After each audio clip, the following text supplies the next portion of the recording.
Good evening and welcome to Express News with me, Deepika, your daily half-an-hour window that brings you 100 news and updates from the country and the world in 30 minutes. Let's begin. Prime Minister Narendra Modi on Tuesday inaugurated the 4th edition of Semicon India 2025 in New Delhi. Prime Minister Narendra Modi received the country's first made-in-India semiconductor chip at the inauguration of Semicon India. Union IT Minister presented the Vikram 32-bit processor developed by ISRO Semiconductor Lab along with the test chips from 4 approved projects. Addressing the gathering, Prime Minister Modi said a defining chapter in India's semiconductor journey is unfolding, with innovation and investment driving a new wave of growth. Prime Minister Modi added that today the world is ready to build the semiconductor future with India. Further, Prime Minister also stressed that the government is building a robust, resilient and sustainable semiconductor ecosystem in India. Prime Minister Modi highlighted India's transformation into a semiconductor hub, with the market projected to grow from $52 billion in 2024 to $103.4 billion by 2030. Prime Minister Modi also stressed self-reliance through the India Semiconductor Mission and global trust in India's potential. Quoting GDP numbers for the first quarter, Prime Minister Modi also said that India has once again performed better than every expectation and every assessment. India's Minister of Electronics and Information Technology, Ashwini Vaishnaw, says the Indian Semiconductor Mission began with Prime Minister's visionary leadership and a razor-sharp focus on its execution. He adds that the world now looks to India with growing confidence. Semicon India brings together top global leaders, industry experts, academia, government officials and students under the theme Building the Next Semiconductor Powerhouse.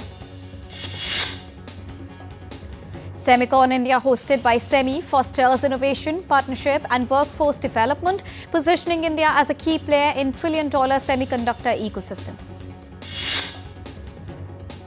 As per a report by Best Research, around 20% of the world's chip design engineers are based in India. The report also highlights India has already established itself as an important part of the global semiconductor design chain.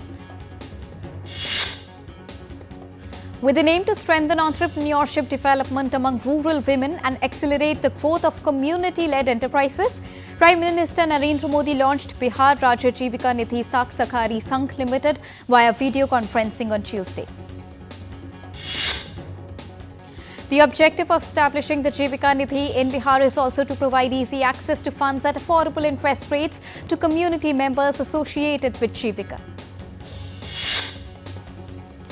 Post its launch, Prime Minister Modi said that a major basis of India's development is the empowerment of its women.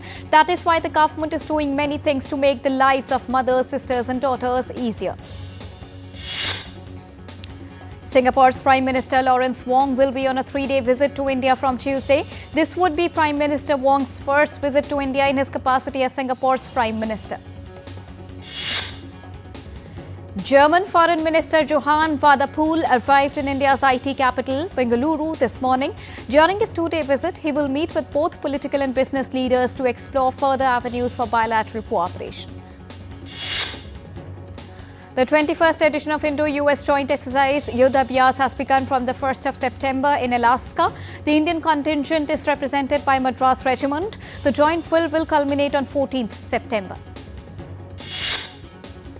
India's Minister of State for External Affairs and Environment, Forest and Climate Change, Kirti Vardhan Singh, will be on a 2-day visit to Iceland starting Thursday. During his visit, the minister is scheduled to participate in the 2nd edition of India Nordic Track 1.5 Dialogue, where he will deliver the keynote address at the inaugural session. In business, Indian indices ended in red on Tuesday at close. The Sensex was down 206.61 points or 0.26% at 80,157.88. Nifty ended lower at 24,579.6. The Indian rupee ended at 88.17 per US dollar on Tuesday. Gold climbed to record highs on Tuesday as investors awaited economic data this week that could reinforce expectations for a Federal Reserve rate cut in September. Markets widely expect the Fed to lower interest rates later this month, pricing in an 89% chance of a 25 basis point cut. Oil prices rose on Tuesday as concerns about supply disruptions grew amid an escalation of the conflict between Russia and Ukraine, and as the market weighed whether upcoming US jobs data will be considered. Brent crude added $1.12 as 1.6% to $69.27 a barrel. US West Texas Intermediate crude was a $65.78 a barrel, up $1.77. US stock index futures fell on Tuesday after the Labor Day holiday as investors awaited crucial economic data in the week ahead that is expected to shape the Federal Reserve's stance on monetary easing. European Union military spending is set to hit a fresh record of €381 billion in 2025 as countries plough more money into warding off Russia. According to the Afghan Red Crescent Society, the death toll due to the earthquake has risen to 1,400. At least 3,251 people have been injured and over 8,000 houses have been destroyed. The search for survivors continues following the powerful 6.0 magnitude earthquake in Afghanistan that struck on Sunday, with authorities focusing on difficult terrains. And just a while back, a magnitude 5.2 earthquake also struck the eastern Afghanistan region once again. Meanwhile, the United Nations on Tuesday said the earthquake in eastern Afghanistan has killed more than 900 people and could impact hundreds of thousands and warned of an exponential rise in casualties. India was among the first to respond to the disaster, with Prime Minister Narendra Modi expressing condolences and offering humanitarian aid. India sent 1,000 family tents to Kabul for emergency shelter and 15 tons of food supplies to the hard-hit Kunar province. Earlier, External Affairs Minister Dr. S. Jaishankar also spoke with Afghan Foreign Minister Maulvi Amir Khan Muttaqi, reaffirming India's support and commitment to further assistance. Britain too has set out emergency funding support for those affected by earthquakes in Afghanistan. Britain's $1.35 million assistance will be split between the UN Population Fund and the International Red Cross. At least 20 people were missing after violent protests sparked in Indonesia by lavish perks for lawmakers that have come to include anger against police, as per a rights group on Tuesday. Tensions between the United States and Venezuela have escalated in recent weeks due to a significant US naval build-up in the Southern Caribbean and surrounding waters. Venezuelan President Nicolas Maduro accused the US of using its naval deployment in Caribbean to pursue regime changes, while Venezuelan officials claim the build-up is a threat intended to justify potential intervention. Brazil's former president Jair Bolsonaro facing charges of plotting a coup to retain power after losing the 2022 election, which is set to begin closing arguments on Tuesday. Bolsonaro faces accusations of plotting to poison President Lula, his running mate, and assassinate Supreme Court Justice Alexander de Moraes, who oversaw the 2022 election and now leads the coup case. Thousands of anti-government protesters marched again in Serbia, with shielded riot police guarding the Belgrade headquarters of Serbia's President Aleksandar Vučić, who has threatened a major crackdown against those protesting his populist rule. Polls have closed in Guyana's general election, where voters cast ballots on Monday to choose 65 members of the parliament and a president. The Election Commission plans to deliver results by Wednesday. US President Donald Trump announced on Monday that he will award New York City's former mayor Rudy Giuliani the US Medal of Freedom. Former US National Security Advisor Jake Sullivan criticized President Donald Trump, accusing him of throwing away ties with India over Pakistan's willingness to do business with his family. In an interview with Midas Touch YouTube channel, Sullivan highlighted importance of India-US relationship and stressed Trump's actions hampers US allies' trust on Washington. US Treasury Secretary Scott Bessent, in an interview with Fox News, termed the Shanghai Cooperation Organization as being largely performative, expressing optimism that India and US will resolve tensions. North Korean leader Kim Jong-un rolled into Beijing by an armored train on Tuesday ahead of a huge military parade celebrating the end of World War II the next day. He's expected to hold face-to-face meetings with both Chinese and Russian presidents. Thousands of reservists started to report for duty on Tuesday ahead of a new Israeli offensive in Gaza City, which Prime Minister Benjamin Netanyahu wants to speed up despite warnings from senior ranks. Israeli Army radio said that some 40,000 reservists would report for duty on Tuesday for the Gaza City offensive.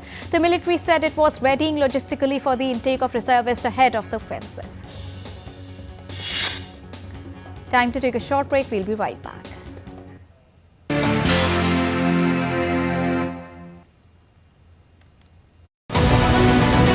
This week on Defence Dynamics, India's tank force takes on the drone challenge.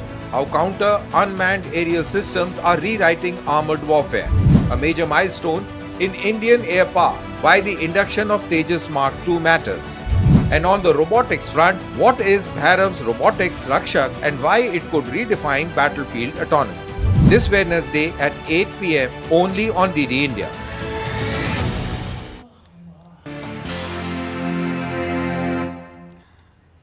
Welcome back after that short break. You're watching Express News. Well, the Indian Meteorological Department forecasted heavy rainfall at isolated places over Punjab, Jammu and Kashmir and Uttarakhand on Tuesday. Indian Meteorological Department issued red alert in Uttarakhand. Continuous downpour over past 2 days triggered landslides and house collapses. All schools in Indian Union Territory of Jammu to remain closed on Tuesday in the wake of adverse weather advisory. North Indian state of Punjab is in the grip of flood fury that claimed 29 lives. The floods affected more than 94,000 hectares of crop area. UK experienced its hottest summer on record in 2025 with mean temperature reaching 16.1 degrees Celsius, surpassing the previous record of 15.76 degrees Celsius set in 2018. A devastating landslide killed at least 1,000 people in Sudan's western region of Darfur. It is one of the deadliest natural disasters in country's recent past.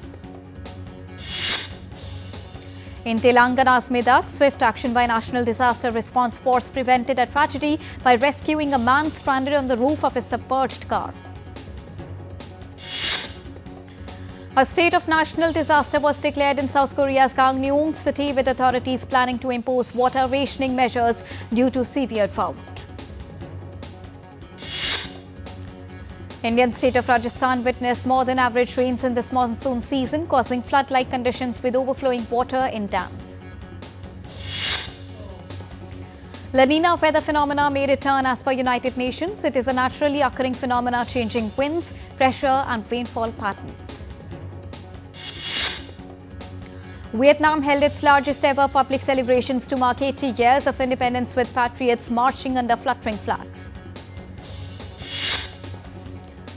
A war museum exhibition in China's Beijing marked 8 decades since the end of World War II. The exhibition displayed artifacts, archival documents and footage.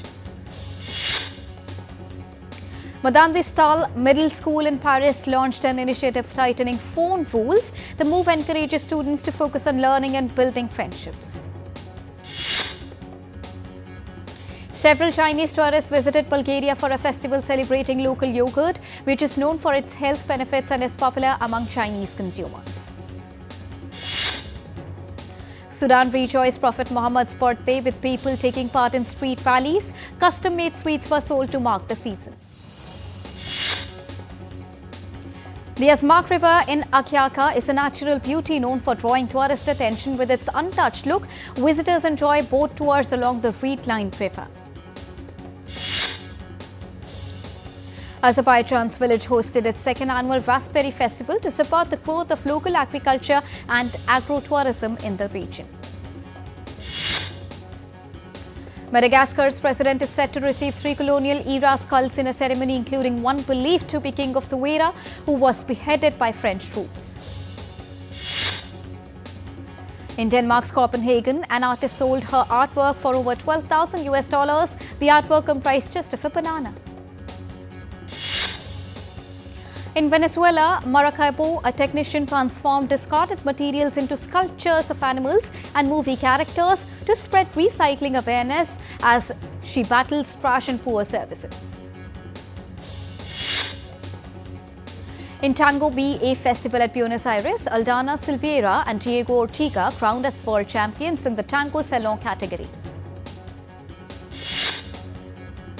In Central America's Nichapa, El Salvador, crowds celebrated the 103rd Annual Fireball Festival, where participants hurled flaming wax. The tradition recalled a 1658 volcanic eruption.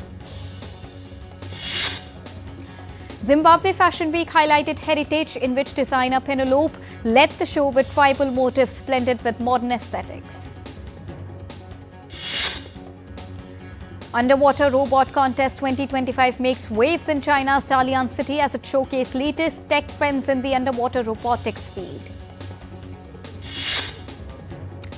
In Vietnam, Nguyen Thi Van sold the iconic Vietnam binh me dish in Hanoi's French Quartier. Now the dish stands as a proud symbol of Vietnamese culture amidst the nation's 80th Independence Day celebrations. Hollywood legend and Vertigo star Kim Novak received the Golden Lion Lifetime Achievement Award on Monday at the Venice Film Festival that runs from 27th August till 6th of September. Toronto International Film Festival kicks off on the 4th of September and runs till the 14th of September in Canada, marking its 50th edition. India's presence at Toronto International Film Festival is about to showcase a new Mahatma Gandhi series along with the restored classic Sholay at the Bharat Pavilion. Oscar-nominated actor Graham Greene, best known for Dances with Wolves, passed away on the 1st of September in Toronto at the age of 73 after battling a long illness. Disney announces that Ice Age Boiling Point, the 6th film in the animated adventure franchise, will release in theaters on 5th of February 2027. Award-winning Marathi film Sabar Ponda will release in Indian theatres on 19th of September. The film won the Grand Jury Prize at Sundance 2025. Kalyani Priyadarshini's Loka Chapter 1 Chandra has crossed 30 crore in 5 days. This film released on the 28th of August. Mythological drama Kanappa starring Vishnu, Prabhas and Akshay Kumar is set for its OTT release on Prime Video from 4th of September after hitting the theatres back in June 27. Manoj Vajpayee reunites with Ram Gopal Verma after nearly 30 years in horror comedy film Police Station Mein Bhoot. Actor Rajkumar Rao's crime thriller Malik to premiere on Prime Video from the 5th of September after its theatrical run. In sports, Australia's ace fast bowler Mitchell Starc announces retirement from T20Is in order to prioritise heavy test schedule from late next year and 2027 ODI World Cup. Starc played 65 T20Is and was part of the Australian side that won T20I 2021 World Cup. In his farewell message, Starc stated that he's enjoyed playing T20 for Australia, but Test is his highest priority. Australia's premier pacer and Test skipper Pat Cummins was on Tuesday ruled out of the upcoming white ball series against India and New Zealand due to a lower back issue. Ace spinner Rashid Khan became the highest wicket taker in T20Is as he helped Afghanistan beat United Arab Emirates by 38 runs in Sharjah on Monday. In Men's Hockey Asia Cup, India to face South Korea in semi-finals on Wednesday after they won all their league matches. Defending US Open champion Jannik Sinner continued his stellar run at the hardcourt Grand Slams after dispatching Kazakh 23rd seed Alexander Bublik to make the quarterfinals at Flushing Meadows. Alex de Minaur sealed a quarter-final spot with an easy victory over Swiss qualifier Leandro Ridi. In women's singles category, Naomi Osaka produced a stunning performance to eliminate home favourite third seed Coco Gauff by 6-3, 6-2 in a highly anticipated showdown in the last 60. In other women's singles action, Iga Swiatek brushed off Ekaterina Alexandrova in straight sets to extend her Grand Slam winning streak to 11 matches. In soccer, Aston Villa has signed midfielders Jadon Sancho and Harvey Elliott on loan from Manchester United and Liverpool. Manchester City concluded the deadline day after for goalkeeper Gianluigi Donnarumma from Paris Saint-Germain. The Italian number one was axed from the PSG squad despite playing an instrumental role in their historic treble-winning campaign last season. Donnarumma replaced Ederson in Man City, who played a pivotal role in City's treble season in 2022-23 and their run of 4 straight Premier League titles. Arsenal have signed Ecuador defender Piero Nketiah from Bayer Leverkusen on a season-long loan. Real Betis has signed Manchester United forward Anthony ahead of transfer deadline. And three-time European heavyweight champion boxer Joe Bergner, who fought Muhammad Ali in his world title bout, passed away at the age of 75. And with this, it's a wrap here on Express News for now, but news and updates will continue here on DD India. So don't go anywhere, keep watching and keep tracking DD India for all latest news and updates from the country and the world. Thank you so much for joining us right now. Namaskar.